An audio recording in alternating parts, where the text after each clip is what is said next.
Welcome to the Page 2 podcast episode number 76, and the first episode of season 4. Today's guest is someone whose name will be familiar to a lot of folks in the SEO space, Nick LeRoy. He's been a consistent voice in the industry, often offering some spicy, if not controversial, takes on hot topics. He's worn many hats over the years, and we're excited to talk through some of the newer ventures this afternoon, especially around Reddit. But rather than run for the full list, I'll let him share his own journey. Nick, welcome to the show. Yeah, thank you both so much for inviting me. Like I said, I'm excited to talk about this because there's no rules for all these efforts we got to do outside of rank for Google, and that's what it's going to take. So quick recap, my elevator pitch is I'm an independent SEO consultant. I spent the first 10 years working agency side, and I just wrapped up my 5th year of being freelance full-time, which is exciting and terrifying at the same time. As you guys had mentioned, I write a weekly newsletter called the SEO for Lunch, in which I just did like a fresh pivot. It used to be more of a recap for those who are already signed up, but now definitely check it out because it's a lot more of what we called previously Nick's Take. So it's basically just my spicy take, unfiltered. And you know what? Because I don't have an employer outside of myself, nobody's going to yell at me for saying things out loud. Last but not least, I also own SEOJobs.com, which is kind of funny given the freelance rule. But that stemmed, and we'll talk about it more, stemmed from personal experience on my end and a much needed solution for an area the industry struggles to fulfill. Yeah, I mean, there's so much there that I want to dive into. Maybe we start with the SEO jobs evolution, right? So as I recall, just sort of things that you've posted online, you used to be on the agency side and went through a layoff. Is that right? Yep. I've been through 2 firings, unfortunately. We'll call it where it is. Me as well, ironically, yeah. So I'm curious about the SEO job. So when you were laid off, was it an immediate sort of move into, I want to do freelance moving forward? Or was SEO jobs sort of an outcome of trying to apply for other roles that you just weren't getting? And you're like, I need a better solution here. So it's the latter. So I will just say quickly, the first job where unfortunately I was let go, I was very lucky in the sense that I was able to tap my network because, they say your network is your net worth. That's and right. I fortunately was in a new job sitting at the desk within 3 weeks, collecting severance and a new paycheck for a little while. So that worked out pretty well. And then we got into COVID. And unfortunately, this business had been impacted, and SEO was just a very small part of a large, company that was a lot more into like loyalty and traditional marketing. So unfortunately, my whole team was more or less cut. And I went on my journey of just, again, tackling, who in my network do I know? Had some interviews, going through what is a horrible experience anytime someone does a search for an SEO job on LinkedIn or Indeed, because what do we always see? We see, Java developer, 3/4 of the way down, there's a bullet that says, if you know SEO, fantastic. It's a bonus. Yeah, it's an added bonus, right? Yeah. So long story short, so I made the leap at that point for freelancing, which I'm sure we'll talk a bit more. But I had an opportunity, a guy named Peter Askew had reached out. Many know him as the Onion Guy because he owns onions.com and Vidalia Onions. And he had actually bought SEOJobs.com and kind of rebuilt it. And he was looking for somebody to partner with that has a little bit more, visibility. I won't say like credibility, but visibility in the industry. And we started working together. Long story short with that is, I love Peter, but he had an opportunity to actually buy back a project he regretted selling. So I took that as an opportunity to buy him out. He was able to go into a project that he's very passionate about. And then I was able to just kind of give it my all for SEO jobs. And now it's been like 2 or 3 years. Yeah, I was going to ask how long. So 2 or 3 years. So 5 years total freelancing, 2 or 3 years managing SEOJobs.com. And then where does SEO for lunch sort of fit into that? That's even older, right? Correct. So this one has a little bit of a fun story. I'll try to keep it shortish, but I've been writing for 8 years, plus. It was like 432 issues, I think was the last one, which is funny because the way I like the spicy take. People might have seen on LinkedIn, I wrote something like 432 issues down the toilet, because making a pivot, was crazy, but we could talk about more about that. I think it was good. But long story short for that one was it originally was a recap of just like industry updates. And the story behind that was while I was working in these agencies, I had some clients where I was working directly with like CEOs and VPs. And as we all know, they only have about this much space in their head to think about SEO. Not because they don't care, but because they have 32 different things that are juggling in the air. And I had one leader just come to me and she's amazing for this. And she just is like, Nick, I trust you, but I'm going to tell you that I don't know SEO and I don't really care to learn it. Right. So I need you to help me understand what should I be looking for? How do I know my team is doing well? How do I hold you accountable? So what I ended up doing was I just started sending her an email once every couple weeks, just being like, look at these 3 links. Google says there's an update. This industry veteran says, they found a lot of success doing this and we are doing that. And it was just kind of a good way to do that. And then it turned into, I should write this and distribute it to my team. And then it was like, you know what? We are all lazy individuals as a whole. Why don't I blast it out to everybody and anybody who wants it? And secretly, it was holding me accountable because we know as SEOs, the biggest risk to our jobs is not staying up to date. Right. So by putting this all together, it forced me to stay up to date and not just rely on the knowledge that I had at that time. So again, fast forward 8 years later, and in my opinion, there's a couple other individuals who are doing something very similar to what SEO for Lunch was, but much better. And so I wanted just an opportunity to kind of pivot and rely more on my voice than being the guy that kind of curates everybody else's voice. Yeah, I love that. I was thinking about, for years, still even, I have a Feedly list of all the RSS feeds, and once or twice over the weekend I'll just sort of riff through it. And unfortunately I'm still old school. I don't like reading so much on a device, so I'll email it to myself. Now my email box is filled with a whole bunch of emails that I still need to go back and read. It's basically the email version of having 100 tabs open. But I'm really curious about, so 8 years of content, right, that you've just been publishing over time. I'm curious if there's a way, or have you thought about, I'm sure you have, using AI to sort of utilize that 8-year library of content to assist maybe with some of the spicy takes, or to sort of add some color to the spicy takes that are going to be coming out of it in the future. I think there probably is a way to at least get concepts and ideas to be able to talk about.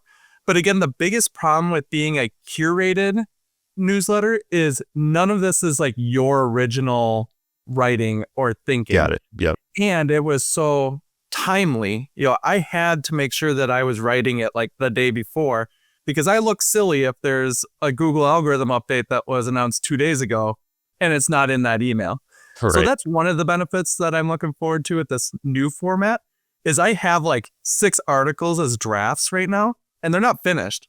But I love the idea of if life gets busy, I could just be this one, let's QA it. Boom, it's out.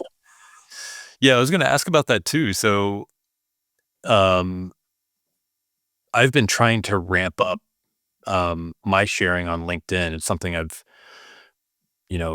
when you sort of start a business or you start even freelancing, you're so busy doing the work that oftentimes the marketing of, yourself or even the agency sort of takes a back seat.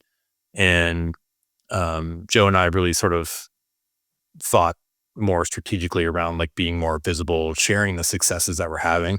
Um, I'm curious how you approach that, right? Like coming up with the ideas and building out that sort of inventory of content that you can sort of pluck from. Are you only doing that for the SEO for lunch side? Are you, because I know you blog and also do a lot of other webinars and things like Yeah. that as well. Like how do you So, keep that inventory sort of going? I would think it's not as structured and forward thinking as it might come off. I think the best way for me to explain it to you is I kind of have a reverse mindset of an entrepreneur. Most people are just like, pour the gas, grow as fast as you can, and like make the cash while it's there, and tomorrow will be tomorrow, right? Yeah. And I kind of live in this idea, and you can tell this is me still dealing with being let go and having resources taken away. I take a very defensive approach to my business. It's like I have a line item for like how much I need to make to be able to feed my kids, and keep the house over. And then everything after that is just kind of a bonus. But I realized too, one of the limits for being an independent consultant is I can't work with a dozen clients.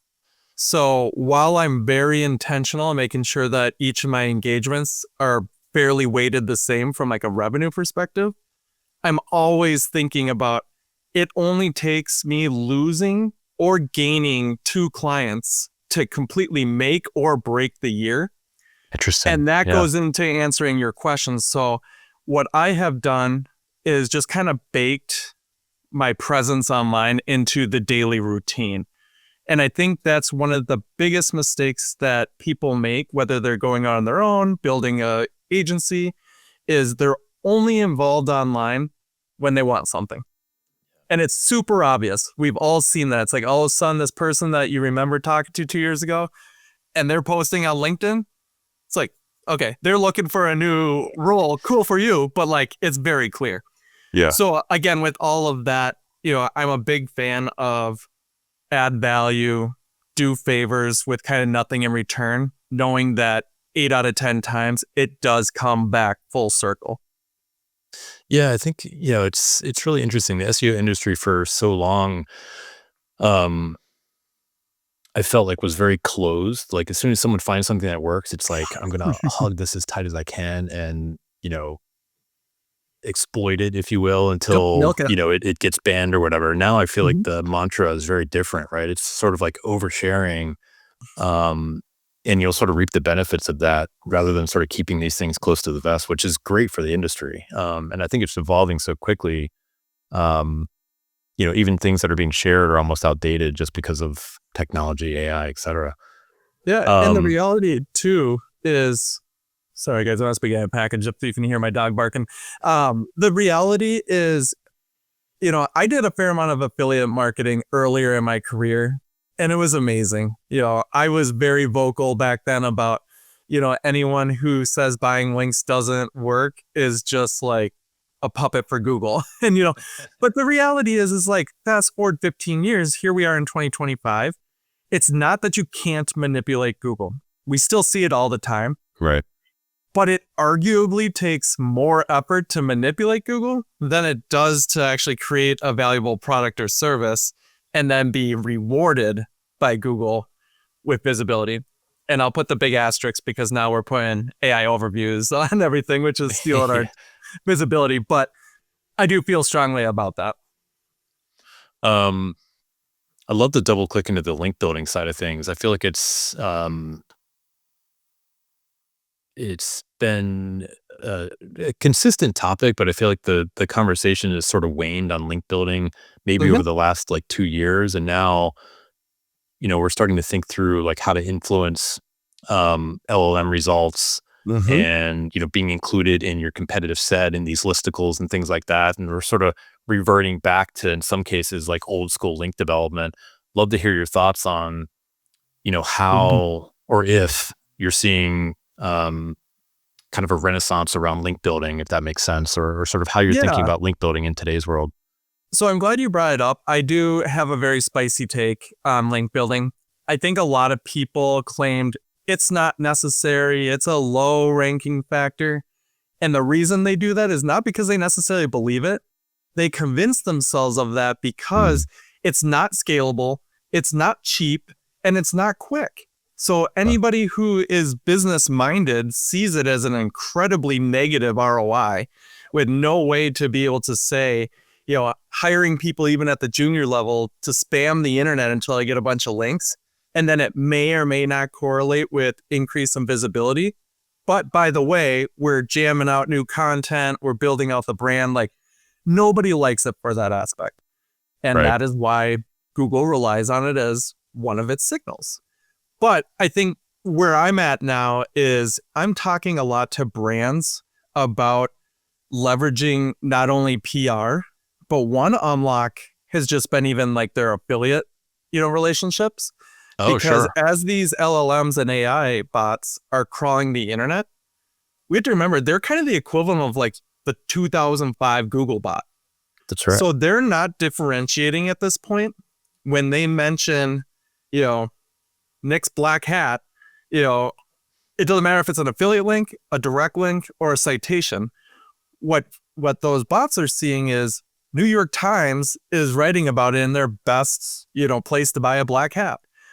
And then you go to USA Today, and then you go to, nickslittlblog.com. And it's just that consistency. And again, because I suspect them to get much smarter over time, just like Google was. But right now, it's just like, get your brand out there, get your products talked about.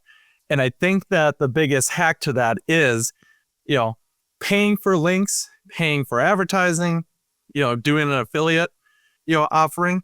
Because now, and I don't think anybody can say they know definitively how to do AI, despite all those people on LinkedIn that are now AI experts. But, I think, again, that's what we know is kind of moving the needle right now. So to answer your question, I don't think links have ever truly died, but I think that there's a renewed interest in it. And because AI is, the shiny object that all leadership is interested in, we can almost pitch it as an AI benefit to get the buy-in, knowing fully well that it's going to help for SEO as well. Yeah, it's definitely an interesting angle to pitch it from that perspective, because I think you get the decision maker's ear much easier if you can apply or sort of add AI, / benefit to it. So how do you, as a freelancer, how do you approach trying to get your clients to buy in on link building? Are they, and if you don't want to share these details, that's fine. But I'm curious, do you have like a separate budget that you sort of work through with the client? Like, we expect you'll need X number of links, or, some sort of approach like that. And so here's a budget specifically for that. Or are you investing more on the content side with the goal of acquiring links through that content asset? Or sort of how do you approach that with your freelance clients? So I'm very fortunate in the sense that I tend to work almost exclusively with enterprise companies. So they're largely known brands. And many times they have their own like PR departments. So my role is more so to just kind of play conductor. It's like more content, fix this technical, PR, help over here. So I cheat a little bit by having that strong opinion of like, links are great, but everybody's lazy, when I'm sitting there going out and just like literally just trying to squeeze each lever a little bit harder.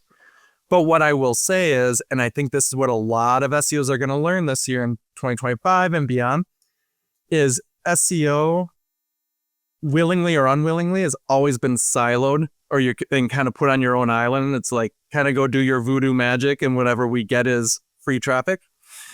The reality now is your SEO partners need to be integrated with all your other channels, because when we're measuring it, it doesn't show you in that drop-down organic search as your performance.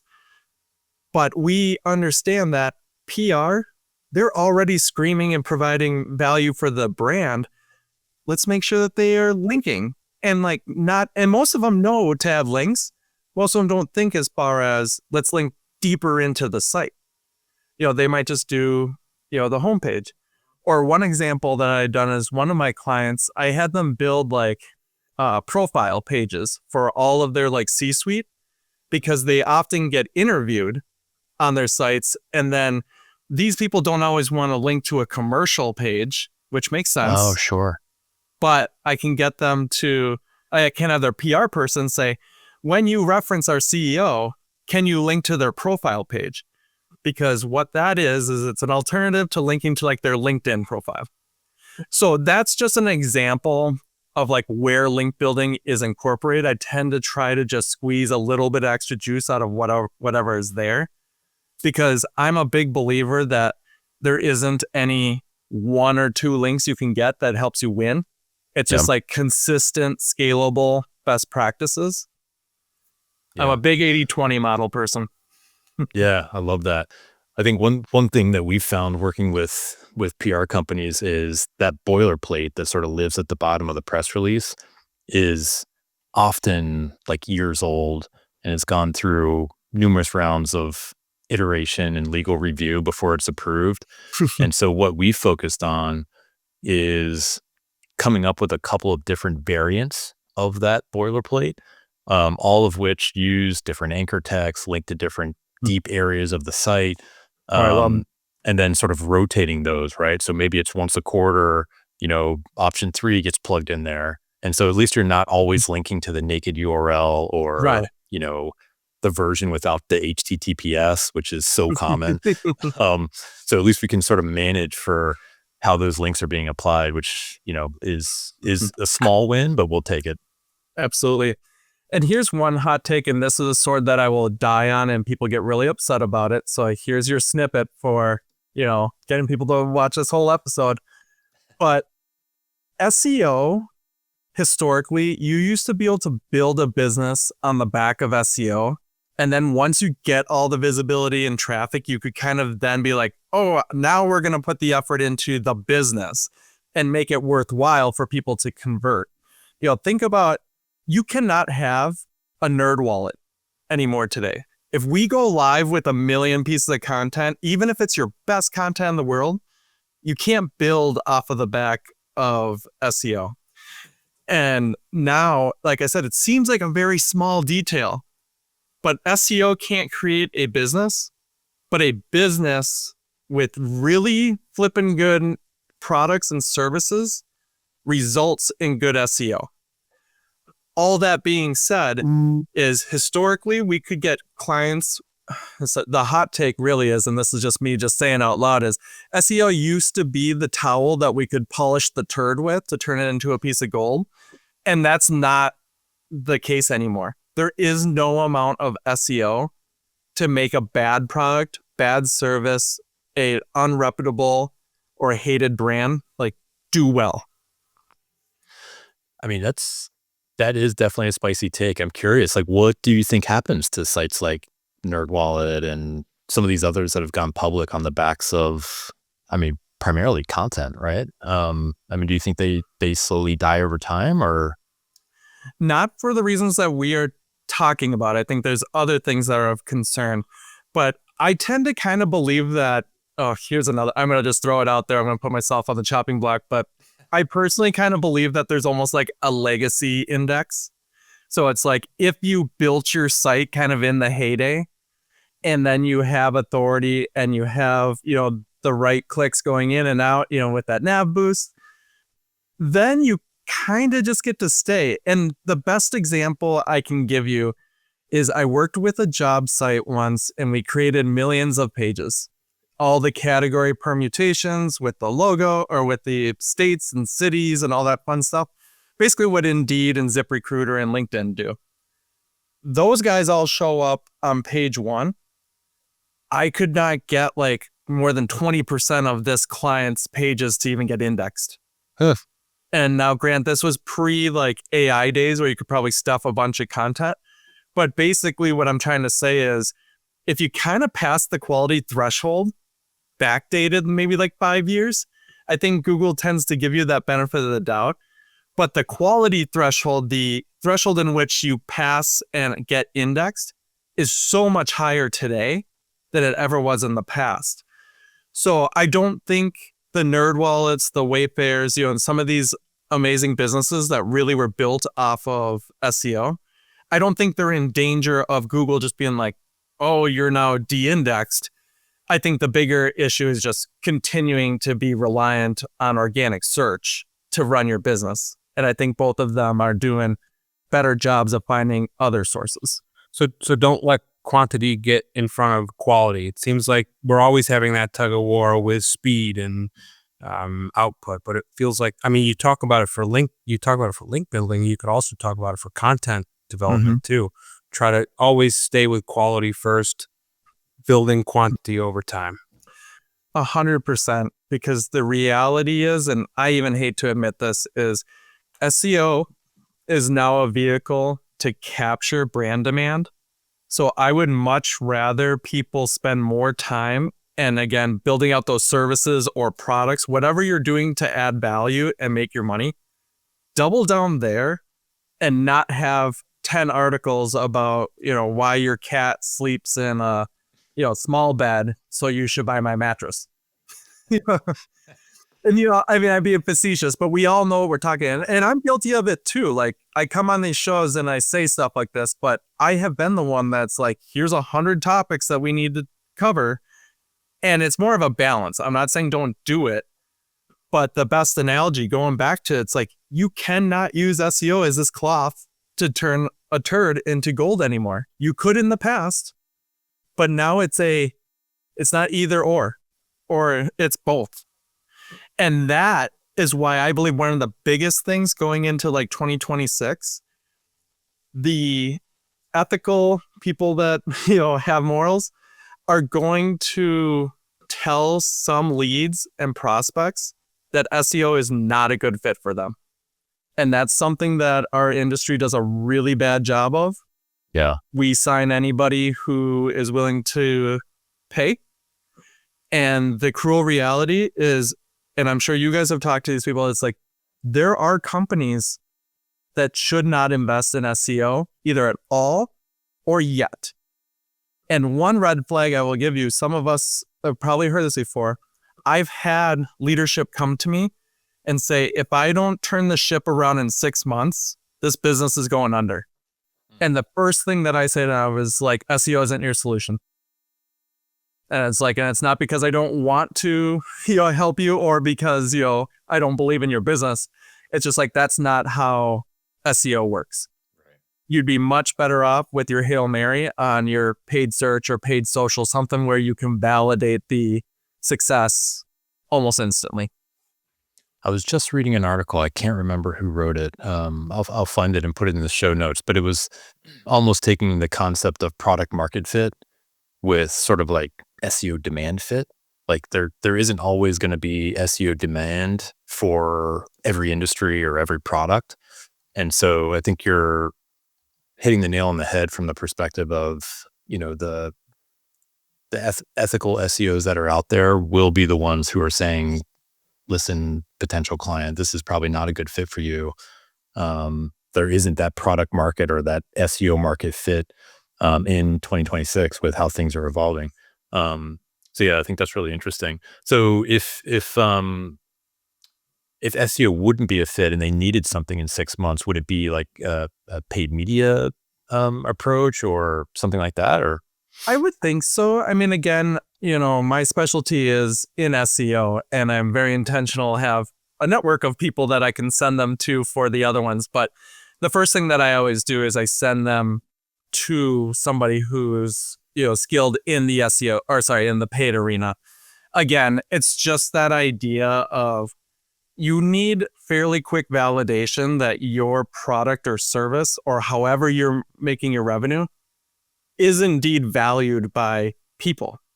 And I tell people this all the time too. If they reach out to me and say, we just launched our new Shopify site. I've got the latest and greatest product that nobody's ever heard, but everybody's going to want it.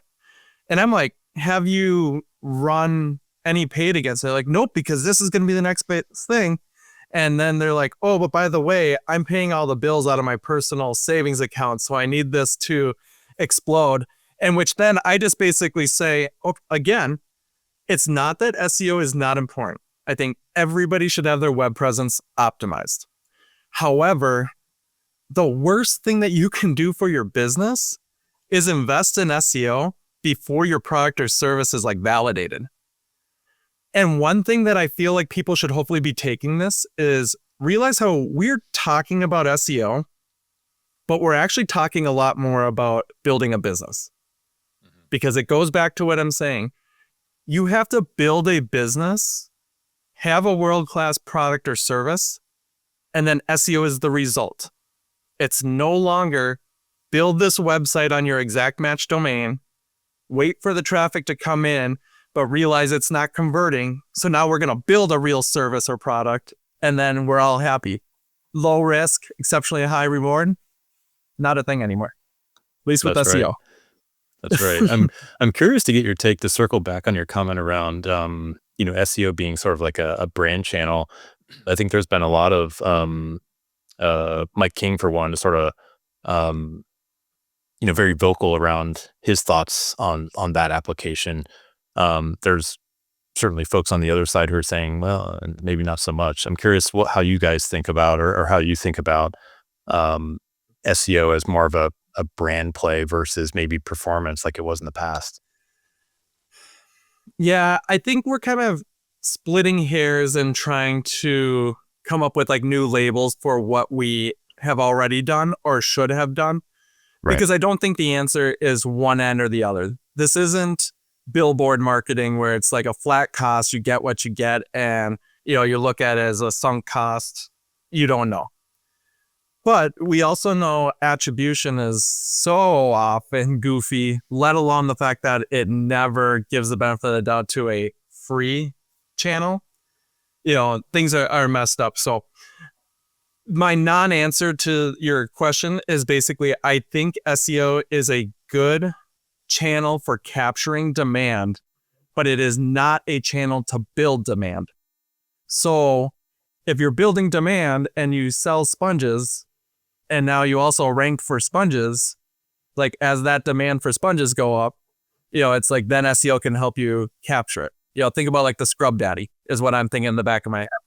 It's like that brand capture of people doing, Scrub Daddy, obviously that's branded, but then the SEO play of Scrub Daddy versus whatever brands we've been buying that nobody knows, over the years. Those are SEO plays. And they're capturing that visibility, that brand demand for something that's growing and skyrocketing. Right. How's that for a non-answer? I mean, it was sort of a non-answer, but also a great answer. I mean, it makes a ton of sense. It almost goes back to the original reason for keyword research, which is, you want to target keywords that have some sort of demand behind them, right? Because that's going to translate into traffic. And then theoretically, if the site's structured well, you have calls to action, whatever, that will lead to a conversion. I think there's, that makes a ton of sense. Like you can't create a piece of content and then expect the demand to come, right? There needs to be some sort of mechanism that's driving that. And then when they go to search for that particular thing or brand, right, then the content is there. So, Exactly. Yeah, that makes a ton of sense. I think it's really good business. It's really good business advice too. I wonder why more people starting businesses don't start with keyword research to say like, what is this business I want to get into? What is the demand behind it? Right. Well, and again, I think that's just like the two different stepping stones. It's like if you are an entrepreneur and you're bootstrapping it and you're doing it all yourself, like, yes, I do think that you should be able to go and do some preliminary market research. That's important. The other end, though, is like if you're paying for services and if you're bootstrapping, very likely you're in that part of the journey of I need to get ripped off once or twice before I invest properly. But these SEOs aren't thinking like a business owner. And I'm not talking about the we are all family, think like a business owner. I'm talking about what are the opportunities for this industry to solve? What are the biggest pain points? And then how are we leveraging these SEO tactics to, again, capture that demand? because and you'll notice that when we go back and listen to this, I don't talk about keywords or keyword visibilities. I very specifically say topics. And it's not for semantics point, but really the best example is like nothing gets me on my tangent faster than when people ask me for like a keyword ranking report, because you want to rank for cars and you're on page 3 forever. But that same page that's target for it ranks for 10,000 other keywords and you're getting all the traffic and you're making, $10,000 a day. But you're going to come back to me and say, I'm not working because cars isn't ranking well. We do something similar. We call them themes. Yep. So we may say, there are 500 keywords we think you should be ranking for, but there are really only 8 themes. And we're going to talk about themes when we talk about your reporting month over month over month. I love that. I'll give you guys just a quick story that kind of validates the theme approach. During COVID, because I'm an SEO dork, and had extra time, and as a later 30-year-old male, it was only natural that I'd buy a trigger because that's, where I am in the era of my life, as my daughters would say. But with that, I couldn't just like smoke all this great food and not like SEO it. So I started taking pictures and then I created like a mini recipe site that was specific to like smoking food.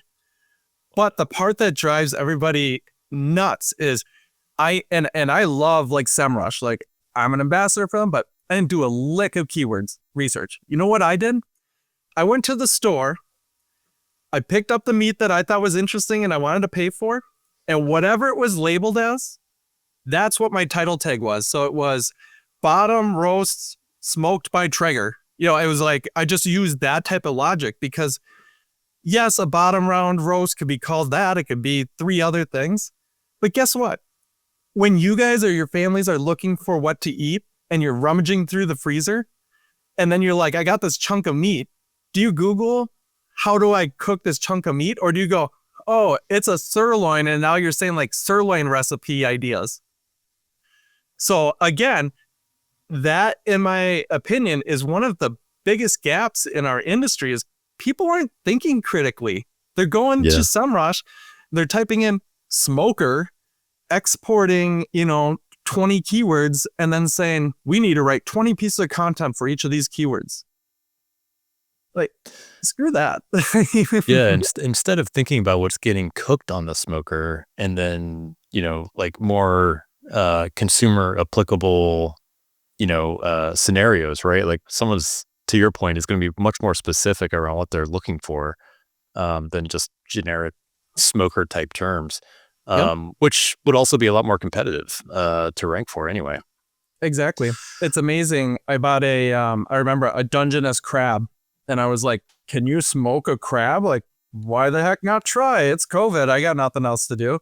And like all of a sudden I was getting like 2,000 visits a month just to that like post, and it was like, I never went into SEMrush to validate it, but I would never in my wildest dreams suspect that people were searching like smoked Dungeness crab. Can you do it successfully? Does it taste good? It tasted fine, but did I, a lot of people brought up comments of like, how would this smoke get through the shell? It's like, oh, that's a really good question, but I ate it and I'm here to survive or I'm here to talk. So, but my whole point is like, and this is no longer a secret, but the best non-secret, out there is go to Reddit. Like, I don't care what topic and service you are providing. Somebody's complaining about something. Like, the world loves to complain. So go into Reddit and mine all those questions and complaints. And then, fuck the third-party tools. Write content that solves for that. Because I guarantee you, regardless what these tools say, like that's the content that is going to drive a bunch of traffic and it's going to be the one that converts. John and I both spent a lot of time on Reddit. Maybe this is a good time to segue into your recent acquisition. Absolutely. So I think so go ahead, Joe. We were just going to ask, like, how did you do that?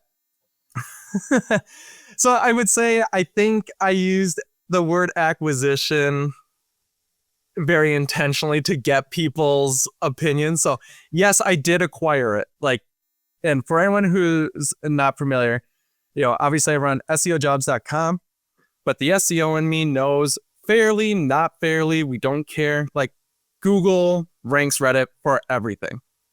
So now Google's stealing all of my traffic. So I'm thinking, where is the traffic going to? And we see Reddit go like this. I was like, you know what? Maybe I should try to get 1% of the traffic that's going to Reddit. So being the Reddit fanboy I just changed the URL and typed in r/SEOJobs, which is the subreddit. And I had noticed that it had existed, but there wasn't a post in like 4 years. So it was completely dormant. And what did exist was just full of spam. And the first thing I did is, on the right-hand panel, it'll tell you who the moderators are. I sent a message to the moderator and just said, hey, I own SEO Jobs. Like, is there any chance you want to collaborate on this? Because again, giving is good, right? Well, I didn't get any response. So I was just doing some research again, pain point of what happens if you're interested in a subreddit that's not being moderated and the moderator is not active. Well, little did I know, there's a process for Reddit to basically assess a subreddit, and you can basically take ownership of it. So because Interesting. our SEO Jobs hadn't been active for 4 years, I sent like 3 messages to the mod, because that's like part of the process. And I documented it. And then it basically was show all of this to Reddit. And one day I woke up and it was like, you are the mod for, subreddit SEO Jobs.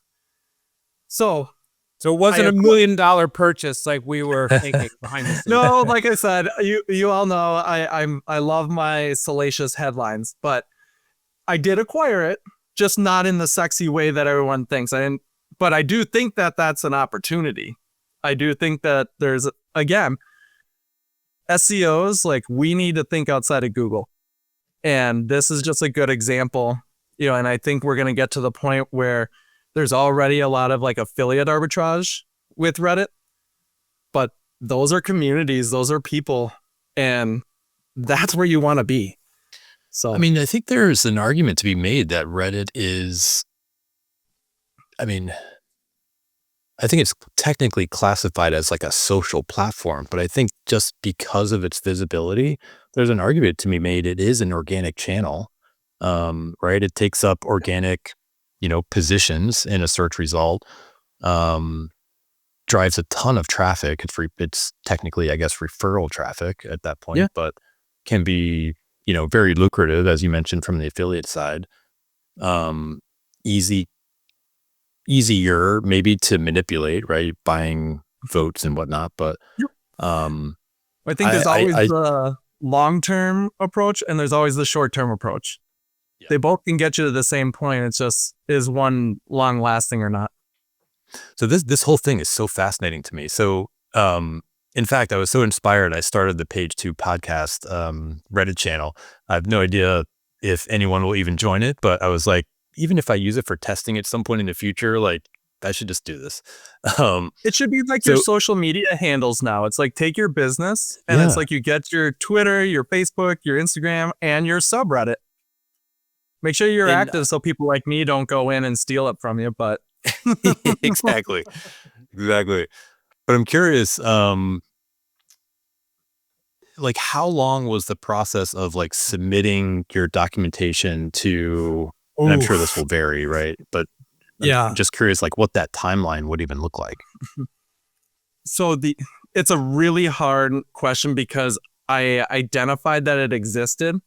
And for the longest time, I was just like, oh, shoot, like, it doesn't exist. So then there was just kind of a period of time. And then I like subscribed to it. And then I'd think about it and go back. And then I kind of put one and one together of like, nobody's here.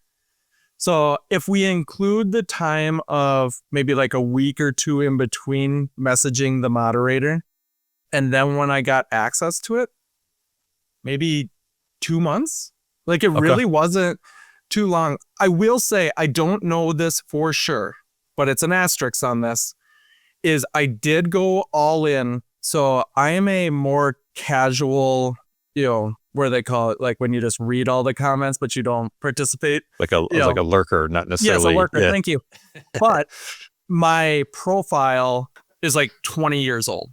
Yeah, mine's 17. So I suspect, I don't know, but because I put the claim in, even though I don't have the post history, I suspect that they probably put some sort of effort into, is this person active, credible again? Again, I might be giving them way too much credit.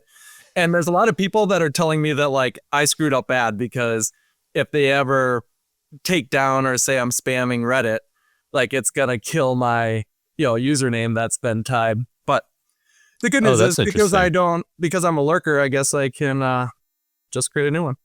Yeah, that's true. So what are your plans for it? Are you, I'm assuming you're already like posting and whatnot. Have you seen any success from it? I would say mild success. So this is where I'm going to get in trouble, but I think I'm being a bit creative, is because SEOJobs, we typically only post like 2 to 5 jobs per day. What I did is I jimmy rigged a couple systems and APIs so that when every job goes live, it gets posted automatically into the SEOJobs subreddit. And it goes through my name as the moderator. So when you go into it, it's always like the name of the position, job description. And then I put a link to SEOJobs at the very top. And I basically say, apply here if interested. So I am seeing Reddit traffic, but I think this is a representation of, say, the 200 or 300 people that have recently joined that are clicking on it versus like, Reddit is now showing me on their homepage. But that is something that I want to test more, is like, I'm even curious, and I might throw a couple $100 at it. Do Reddit ads just to build up visibility. It almost reminds me of like Facebook pages with the like button. Mm-hmm. I don't want to go all in because I fully expect that they'll turn the organic dial down. But talking about short term, it's like for me and SEOJobs, I don't really need to sell the value of my service. The thing that's the most difficult for me is you either know about the site or you don't. I don't get a lot of people saying, I hate your site, you should just go away. It's just like, oh, I never heard of it. So my marketing effort is a lot less SEO, but brand visibility. So I'm screaming on it at LinkedIn and people think this guy's hawking his site again, and then, go on Reddit. And it's like, we all know that you can't promote yourself. Trust me, the R SEO boys, have gotten me twice because I'll post like interview question template that I have on the site.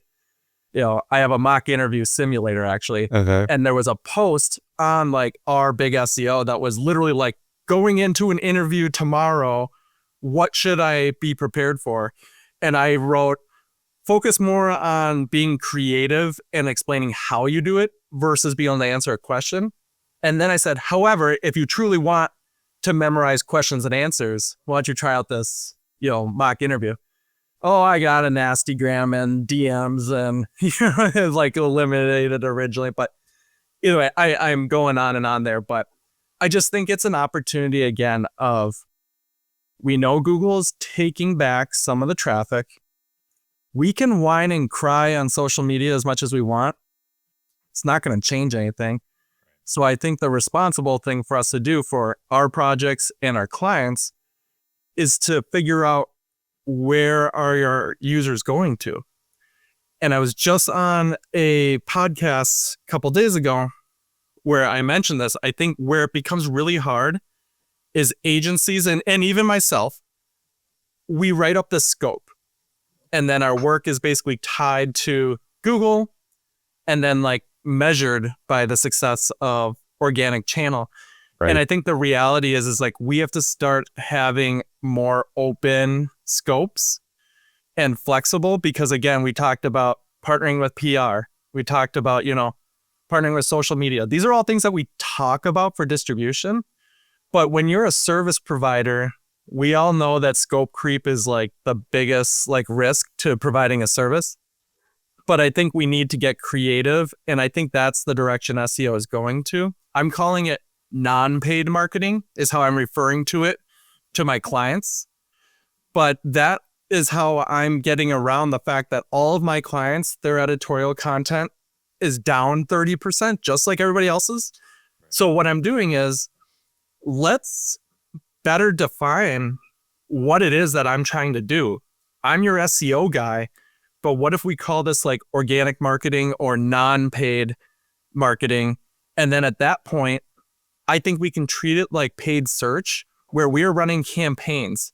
If we publish a blog post and then you get whatever you get from Google, and then it gets posted to Twitter, Facebook, every other social, and you get organic traffic, you send it in your email blast, they come back. Your paid search team is now expanding the keywords that they can bid on. They get back and they get to cookie these people. Like, why is SEO not getting any credit for this? John and I have been talking about this for so long. It's almost like the SEO gets pigeonholed into the search on. It's like, is a new name what we need? You earlier in this show, you said like, you made a comment about like, let's not get too worried about what we're calling things, but does the title of, if you're an SEO specialist or whatever, does that pigeonhole you into larger conversations? I think it does a little bit. And we'll move to AI at some point, because optimizing to AI is something we want to talk to you about. But are we really just optimizing for free traffic? Like, is that what we're trying to bring in, like relevant but free traffic? So Joe, I love that you said that, and I'm going to be a little vulnerable here. At the beginning of the year, I was pretty down and out on SEO. Like, it's the first time in my 15-year career where I was legitimately just taking a second and wondering, like, is my skill set going to be relevant and valuable in 5 years? And I know we've all heard the SEO is dead and it's dying, and it's like, that's not even what I'm talking about. It's just like, legitimately, let's take what I want it to be versus the direction it's going. And I firmly believe, because now I've kind of adopted this approach, like, it's not that it's going away.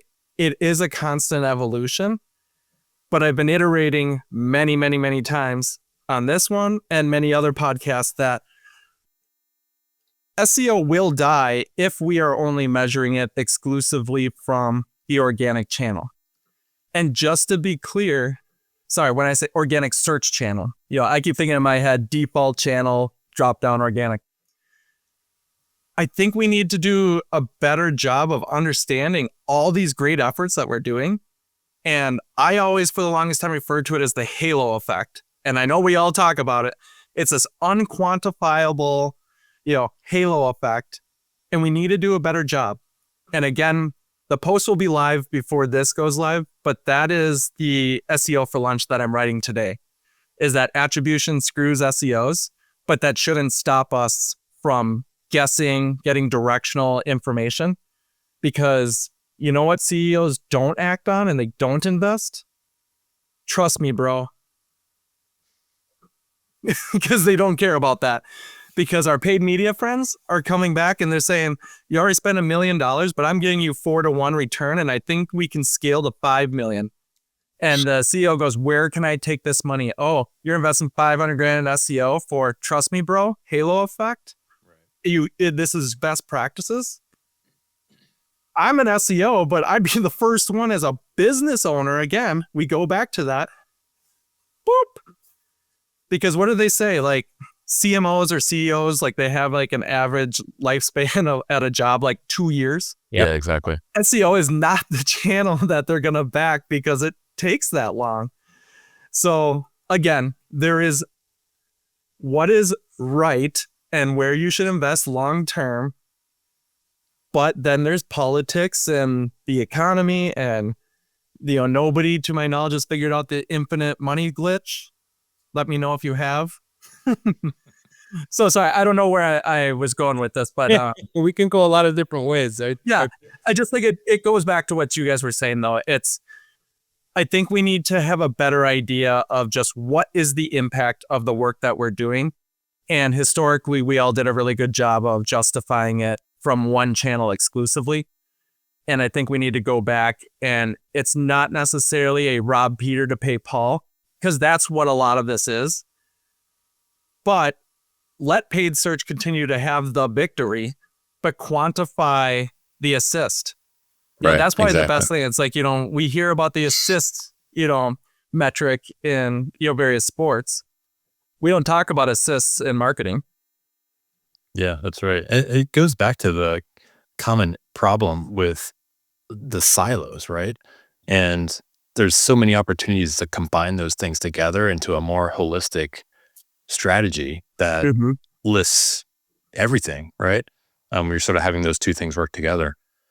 So I know we're almost at our time here, so I'd love to get your thoughts on just, you probably alluded to it a little bit, but how you see AI impacting our industry moving forward. I think you had some great thoughts around what 2026 is going to look like from a service, provider perspective, and being upfront and ethical about that. But what are the realities of what you're seeing?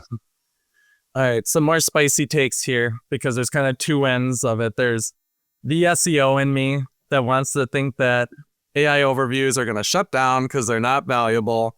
Or, there's going to be the legislator is going to say it's illegal, monopoly. Like that's what I want to hear. We both know that's not going to happen. Like the three of us just know that it's evolving.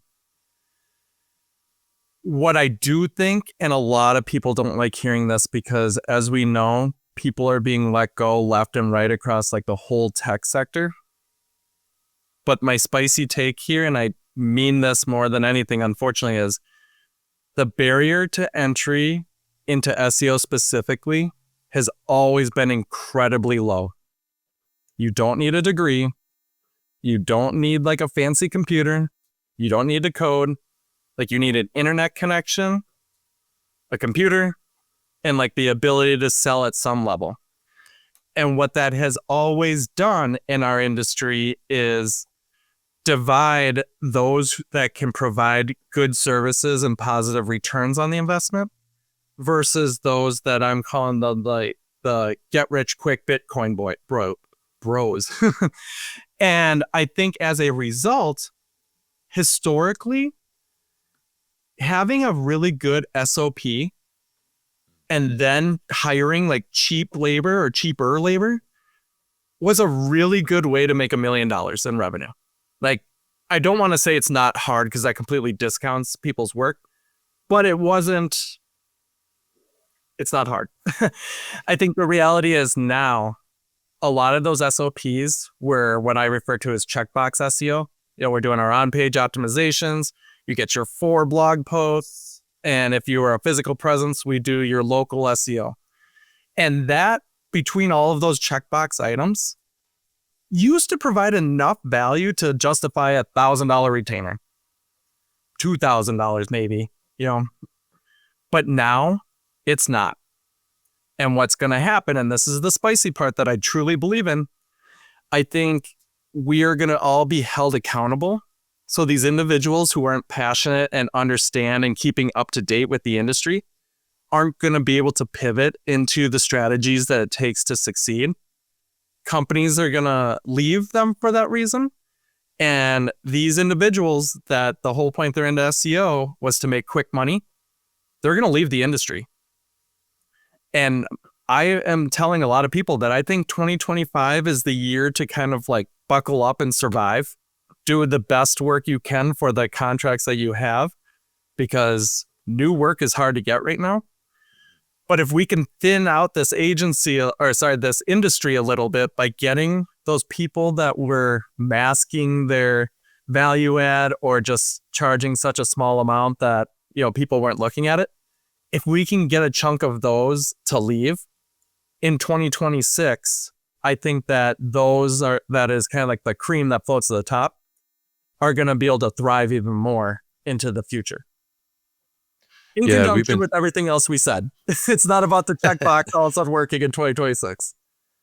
Yeah, we've been thinking about that a lot. I mean, there's, when you come into these tough economic environments or, AI-driven environments, there's an opportunity to sort of clear out some of the nefarious stuff that's happening. And those that can survive are going to be in a much better place because there will be that demand for that work at some point. And, the total number of choices will be smaller. Well, listen, Nick, this has been incredible. Really enjoyed the conversation, and it was great to actually, be able to sit down with you. Again, been following you for a long time, so this was really a pleasure. So thanks so much, and we'll make sure to add some links to the show notes. So if you want to let folks know where they can find you, that'd be awesome. Yeah, Joe and John, thank you so much for the invite. This has been an awesome conversation. Anybody who's interested in more of my spicy takes should definitely go check out SEOforlunch.com. That's the best way to read some of my previous newsletters, including the one that will now have been published in arrears on Attribution. But sign up for the newsletter. Otherwise, I'm probably most active on LinkedIn. So if you just go into LinkedIn, type in Nick LeRoy, you'll find me, or go into that good old Google. I don't think they have an AI overview yet for Nick LeRoy LinkedIn, but no promises by the time this goes live. But let's give it a shot. But yeah, no, I'd love to connect, and just like we have with you guys, I love bantering about the industry. We got to get creative. That's right. Thank you so much, Nick. Take care. Thank you.